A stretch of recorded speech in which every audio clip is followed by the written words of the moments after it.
We're going to talk about the time that I was almost kidnapped. Yes, kidnapped. So I was always a church girl growing up. I love to go to church because I found it as a bonding experience with my grandmother, and I went all the time with her. However, one day she could not go, and she urged me to still go, and I felt very uncomfortable going. But I was like, you know what, I'll go. She had a church lady to pick me up who stayed literally a street away from me.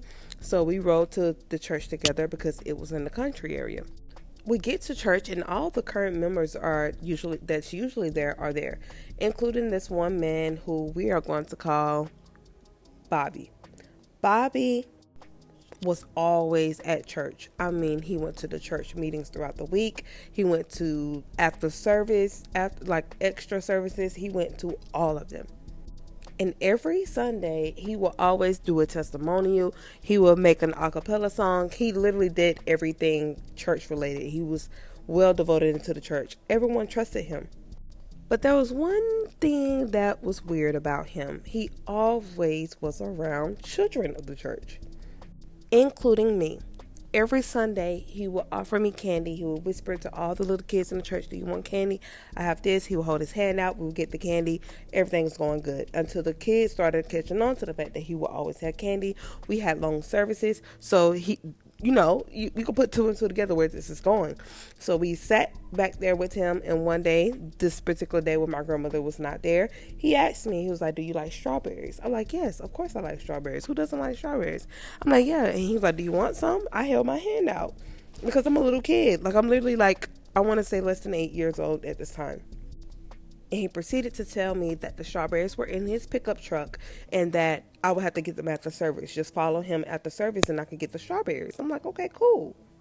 After service gets here, I completely forget about the strawberries. He came up to me, asked me did I want them. He was looking all jittery and stuff. And he was like, "Well, come on, follow me to my truck and we could go get them."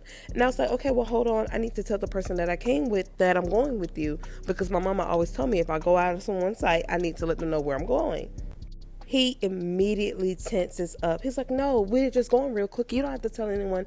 It's just right outside. We're going right here to get the strawberries and you could come right back in." And I'm like, "Okay." I was like, "But I need to tell someone." He's like, "No, it's just real quick, real quick." So I'm headed out the door. I'm literally walking out the church door. And the lady that I came with, she stopped me. She's like, "Wait, where you going?" I said, "Oh, I'm just going to get some strawberries really quickly." And the whole expression on her face just immediately changed. She was like, "No." She grabs my arm. She's like, "You're not going nowhere with him. You need to, if you wanted to give him some strawberries that bad, you need to bring them in here to her." And she was just going off. And I'm so confused as why she was arguing. We ended up leaving the church. I go outside, and sure enough, his pickup truck was parked towards the back. And he was standing with his arms crossed when he realized that I walked out with her. A couple of weeks go by. The newspaper comes out. And someone known as the Candyman was in there with his mugshot. He had raped and molested several children that was in my neighborhood, and he also used to be known as this person who would drive around with this white van who would give kids candy to gain their trust, and then he would molest them. I was in complete shock. I started to think about all the times where I let my guard down with this man, and I literally could have been gone.